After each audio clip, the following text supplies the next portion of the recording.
ನಮಸ್ಕಾರ ವೀಕ್ಷಕರೇ. ಮತ್ತೆ ದೇಶದಲ್ಲಿ one nation one election sound ಮಾಡ್ತಾ ಇದೆ. ಈ ಬಾರಿ ಬಂದಿರೋ ಸುದ್ದಿ ಅತ್ಯಂತ ಪರಿಣಾಮಕಾರಿಯಾಗಿದ್ದು ಅತಿ ಶೀಘ್ರದಲ್ಲೇ ಈ ಮಾದರಿ ಚುನಾವಣೆ ಪ್ರಯೋಗ ನಡೆಯೋ ಬಗ್ಗೆ ಹಿಂಟ್ ಸಿಗ್ತಾ ಇದೆ. ಈ ಮುಂಚೆ 2034ರ ಹೊತ್ತಿಗೆ ಒನ್ ನೇಷನ್ ಒನ್ ಎಲೆಕ್ಷನ್ ನಡೆಸಬಹುದು ಅನ್ನೋ ಮಾಹಿತಿ ಇತ್ತು. ಈಗ 2029ರಲ್ಲೇ ನಡೆಯುತ್ತೆ ಅನ್ನೋ ಚರ್ಚೆ ಹುಟ್ಟಿಸಿದೆ. ಇದಕ್ಕೆ ವಿಪಕ್ಷಗಳ ವಿರೋಧ ಇದೆ ಹಾಗೂ ಇರುತ್ತೆ ಅನ್ನೋದು ಗೊತ್ತಿರೋದೆ. ಆದ್ರೆ 2029ಕ್ಕೆ ಲೋಕಸಭೆ ಜೊತೆಗೆ ಎನ್ಡಿಎ ಸರ್ಕಾರ ಇರೋ ರಾಜ್ಯಗಳಲ್ಲಿ ಮಾತ್ರ ಈ ಮಾದರಿಯ ಎಲೆಕ್ಷನ್ ನಡೆಸೋದಕ್ಕೆ ಪ್ಲಾನ್ ಮಾಡಲಾಗಿದೆ. ಅದಕ್ಕಾಗಿ ನಡೆದಿರೋ ತಯಾರಿ, ಸಾಂವಿಧಾನಿಕ ಸವಾಲುಗಳು, ಇದೆಲ್ಲದರ ಬಗ್ಗೆ ಮಾಹಿತಿಗಳು ಹರಿದಾಡ್ತಾ ಇದೆ. ಇನ್ನು ಈಗಾಗಲೇ ವಿಪಕ್ಷಗಳಿಂದ ನಾನಾ ರೀತಿಯ ವಿರೋಧ ಬರೋದಕ್ಕೆ ಶುರುವಾಗಿದೆ. ಇದೆಲ್ಲವನ್ನ ವಿವರಿಸೋದರ ಜೊತೆಗೆ ಒನ್ ನೇಷನ್ ಒನ್ ಎಲೆಕ್ಷನ್ ಇಂದ ದೇಶಕ್ಕೆ ಇರೋ ಪ್ರಯೋಜನಗಳನ್ನ ಮತ್ತೊಮ್ಮೆ ನೆನಪಿಸ್ತೀವಿ. ಈ ವಿಡಿಯೋವನ್ನ ತಪ್ಪದೆ ಕೊನೆ ತನಕ ನೋಡಿ. ಅದಕ್ಕೂ ಮುನ್ನ ಮೀಡಿಯಾ ಮಾನ್ಸ್ಟರ್ ಚಾನೆಲ್ ಅನ್ನ ತಪ್ಪದೆ ಸಬ್ಸ್ಕ್ರೈಬ್ ಮಾಡಿ. ಎಸ್, ಮೋದಿ ಆಡಳಿತ ಶುರುವಾದ ನಂತರ ಕಂಡು ಕೇಳರಿಯದ ಹೊಸ ಕಾನ್ಸೆಪ್ಟ್ ಅಂತ ಅನ್ನಿಸಿಕೊಂಡ ವಿಚಾರಗಳ ಪೈಕಿ ಈ ಒನ್ ನೇಷನ್ ಒನ್ ಎಲೆಕ್ಷನ್ ಕೂಡ ಒಂದು. ಇದರ ಹೆಸರು ಕೇಳ್ತಾ ಇದ್ದ ಹಾಗೆ ವಿಪಕ್ಷಗಳು ಅಯ್ಯಯ್ಯೋ ಬೇಡ, ಹಾಗೆ ಹೀಗೆ ಅಂತ ಹೇಳಿದ್ವು. ಈಗಲೂ ಕೂಡ ಅದೇ ವಿರೋಧವನ್ನ ಮೈಂಟೈನ್ ಮಾಡ್ತಾ ಇದ್ದಾರೆ.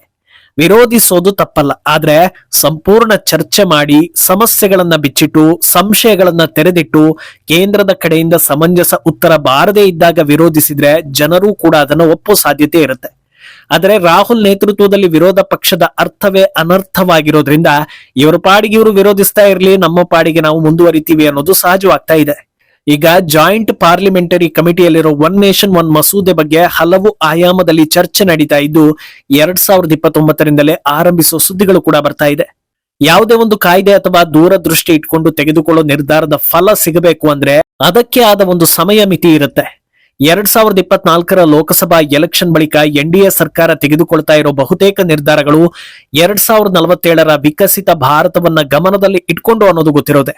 ಅದರಿಂದ ಆದಷ್ಟು ಬೇಗ ಬಿಲ್ಗಳು ಪಾಸ್ ಆಗಿ ಕಾರ್ಯರೂಪಕ್ಕೆ ಬಂದಷ್ಟು ಅದರ ಎಫೆಕ್ಟ್ ಅನ್ನು ನೋಡೋದಕ್ಕೆ ಹೆಚ್ಚು ಸಮಯ ಕಾಯೋದು ತಪ್ಪುತ್ತೆ. ಅದರಿಂದ 2034ಕ್ಕೆ ಅಂತ ಅಂದಾಜಿಸಲಾಗಿದ್ದ one nation one election bill ಅನ್ನ 2029ರಿಂದಲೇ ಕಾರ್ಯರೂಪಕ್ಕೆ ತರೋ ಚರ್ಚೆ ಜೋರಾಗಿದೆ. ಜಂಟಿ ಸಂಸದೀಯ ಸಮಿತಿ ಸದಸ್ಯರು, ವಿವಿಧ ರಾಜ್ಯಗಳ ಮುಖ್ಯಮಂತ್ರಿಗಳು, ಶಾಸಕರು, ಅಧಿಕಾರಿಗಳು ಮತ್ತು ಇತರೆ ಸಂಬಂಧಿತ ವ್ಯಕ್ತಿಗಳೊಂದಿಗೆ ಸಮಾಲೋಚನೆ ದೊಡ್ಡ ಮಟ್ಟದಲ್ಲಿ ನಡೀತಾ ಇದೆ. ಏಕಕಾಲಕ್ಕೆ ಚುನಾವಣೆಗಳನ್ನ ನಡೆಸೋದಕ್ಕೆ ಯಾವ ರೀತಿಯ ವ್ಯವಸ್ಥೆ ಅಗತ್ಯ, ಅದಕ್ಕಾಗಿ ಯಾವ ಸಾಂವಿಧಾನಿಕ ಮತ್ತು ಆಡಳಿತಾತ್ಮಕ ಬದಲಾವಣೆಗಳನ್ನ ಮಾಡ್ಕೊಳ್ಬೇಕು ಅನ್ನೋದನ್ನ ಈಗ ಚರ್ಚಿಸಲಾಗ್ತಾ ಇದೆ.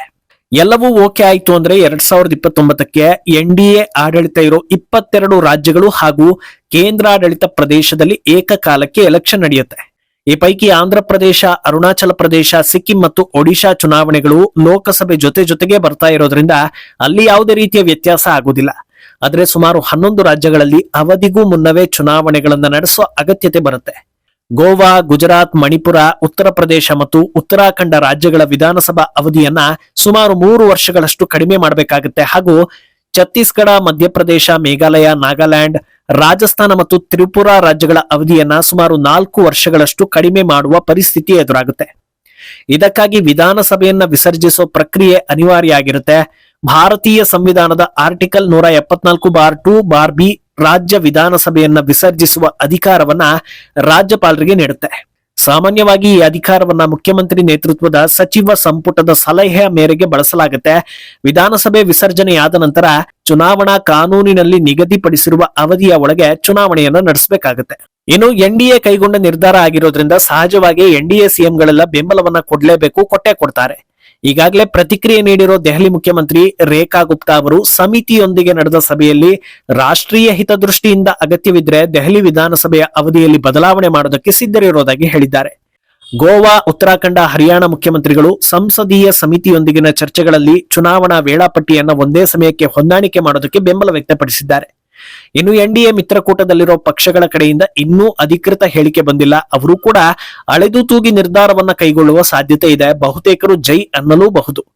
ಇನ್ನು ಕೇವಲ ಎನ್ಡಿಎ ವಲಯ ಮಾತ್ರವಲ್ಲದೆ ಇತರೆ ರಾಜ್ಯಗಳ ಸಿಎಂಗಳ ಜೊತೆಗೂ ಈ ಬಗ್ಗೆ ಚರ್ಚೆ ನಡೆದಿದೆ ಅನ್ನೋ ಸುದ್ದಿಗಳು ಕೂಡ ಹರಿದಾಡ್ತಾ ಇದೆ.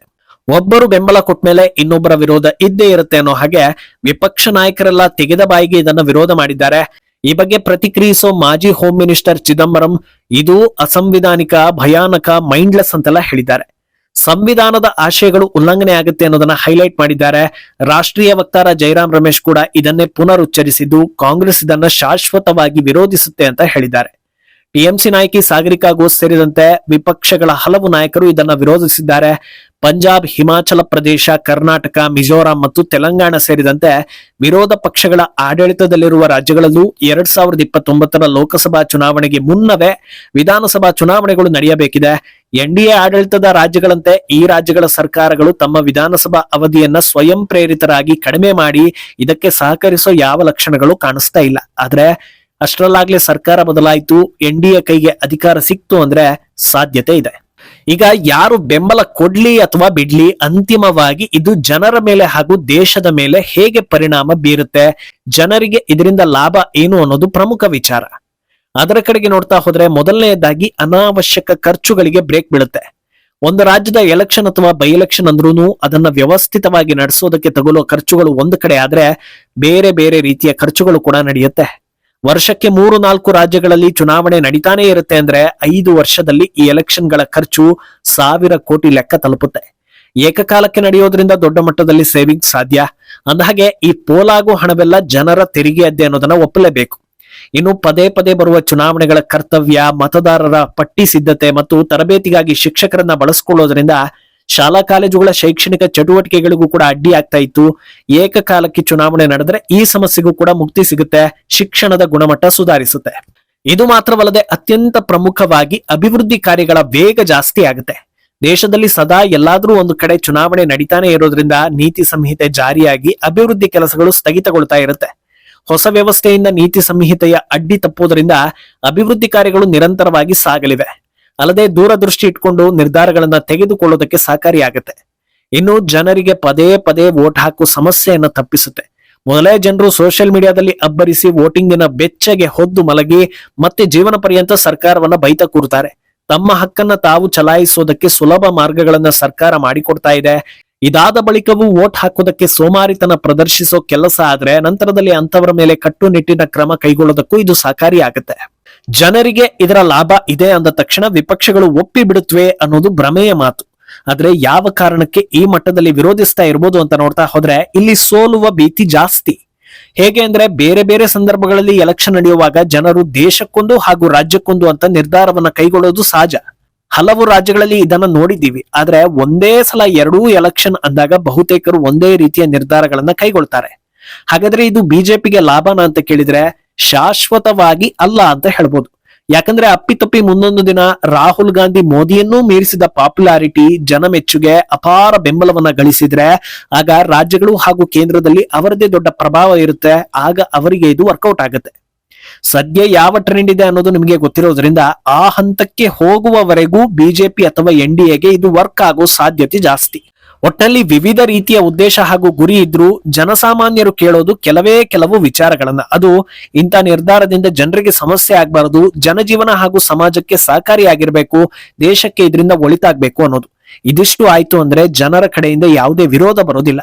ಅದನ್ನ ಹೊರತುಪಡಿಸಿ ಇನ್ಯಾರು ಬೊಬ್ಬೆ ಹೊಡೆದ್ರು, ಟೈಮ್ ವೇಸ್ಟ್ ಬಿಟ್ರೆ ಅದರಿಂದ ಯೂಸ್ ಇಲ್ಲ ಅನ್ನೋದು ವಾಸ್ತವ. ಈ ಬಗ್ಗೆ ನಿಮ್ಮ ಅಭಿಪ್ರಾಯವನ್ನ ತಪ್ಪದೆ ಕಮೆಂಟ್ ಮೂಲಕ ತಿಳಿಸಿ.